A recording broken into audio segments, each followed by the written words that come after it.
Hello everyone, my name is Erin and I'm the designer of the 2016 to 2017 Blog of the Month.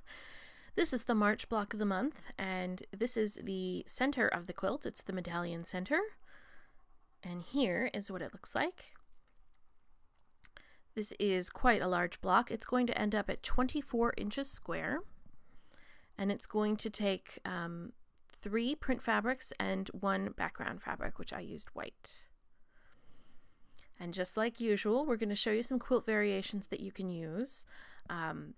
You can use any size, but again, this block is going to be 24 inches square. So if you follow the directions to make the blocks, you're going to end up with a large quilt.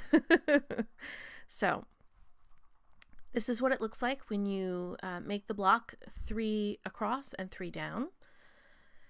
And I kind of like that secondary design of that sawtooth star that kind of pops out. Here it is if you break it up with just some skinny sashing. Here it is with the skinny sashing and a contrasting border. Here's the quilt on point. And here's the quilt on point with every square that is on point filled up with the Medallion Centre. And here it is with just some skinny sashing. And here it is with some skinny sashing and that contrasting border. So here is how you're going to construct the Medallion Centre. There's a fair amount of cutting, so here are your cutting instructions. From your white background fabric, you're going to need 12 4.5-inch squares and 7 5.5-inch squares. From fabric 1, which I'm using the Blue Fox, there's going to be 1 5.5-inch square and 8 4.5-inch squares. From fabric 2, which I'm calling Purple Sparkle, is 8 5.5-inch squares. And from fabric 3, which is the Red Leopard, you're going to need 8 4.5 by 8.5-inch rectangles. You're going to start out by making some half square triangles. Taking 1 square of fabric 1 and 1 square of fabric 2, on one of those squares, you're going to draw a line from corner to corner. You're going to layer these fabrics on top of each other with right sides together, pin them together, and then set them aside. You're going to take the remaining fabric 2 squares and the background fabric. You're going to draw a line from corner to corner on all of the print squares, layer them on top of the background square, and pin. Now on all of those prepared squares that you've pinned, on both sides of that drawn line, you're going to sew 1/4 inch away. So you're going to have 2 lines of stitching on each square. Once you've done that, you're going to cut on that line that you drew and trim those to 4.5 inches square. Next, you're going to construct your corner units. Take all of the fabric 2 and background half square triangles that you just made and 1 background square for each corner unit, and you're going to arrange you're going to arrange those components using the photo as a guide. You're going to sew the components in a row together, press those seams in alternating directions, and then sew those rows together.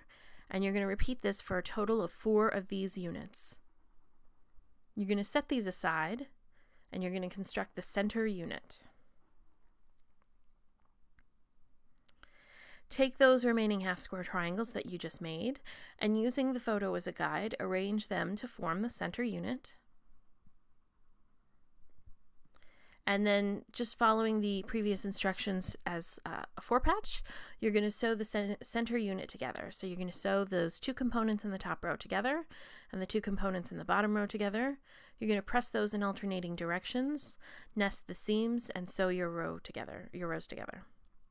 And then you're going to set this aside with those corner units. And finally construct what I'm calling the chevron units. You're going to take a moment to organize what you have. You're going to split the rectangles, the 8 rectangles that you cut, into 2 piles. So 4 rectangles in each pile.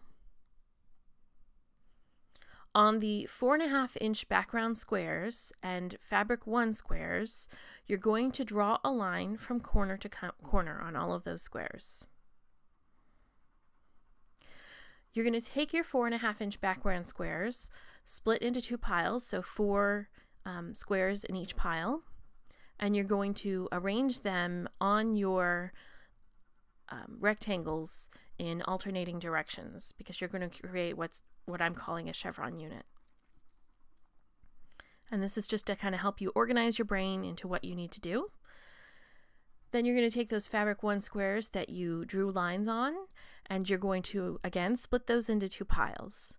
So you'll have all the components that you need to sew your chevron unit together.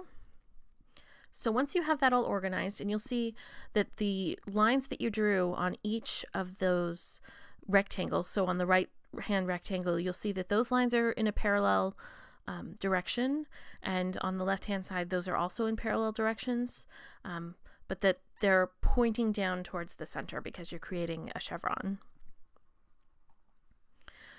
So starting on with one of those piles, you're going to begin sewing your squares onto the rectangle. I started with the background square. So you're going to place each background square on a rectangle, sew directly on the line, trim anything that's over 1/4 inch, and press open. You're going to repeat that with all of the remaining squares and make a total of 4 units in alternating directions. So this one goes from the top left down to the top right down to the bottom left. I misspoke there, but you're going to create one that looks like this, and then here they are together, all ready to go. The next thing you're going to do is sew these units together and press them open. So here is your chevron unit. You're going to take this along with all of the other components that you've created and start to assemble your final block. So using the photo as a guide, you're going to arrange your block. So you have the chevron units in between all of the corner units. That center unit is in the middle. And ensure that all of those chevrons are pointing towards the center. Once you have that ready to go, you're going to sew the units in a row together. Ensure that you're pressing in alternating directions from your first row to your second row so you can nest your seams.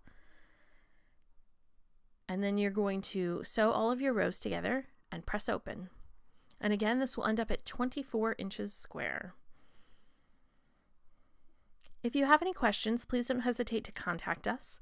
Our website is www.ipscork.com, and the email that you can reach us at is corkips@gmail.com.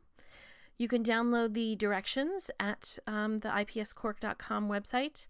And just a note, we ask members to pay for their copies of the Block of the Month. So as a courtesy to them, we don't typically upload the instructions until 3 months after they've been debuted. That's if you're looking to download, say, December's, you will be able to at this point, but you'll just have to wait a few months for the rest of them. So thank you for watching, and stay tuned for the next month's Block of the Month.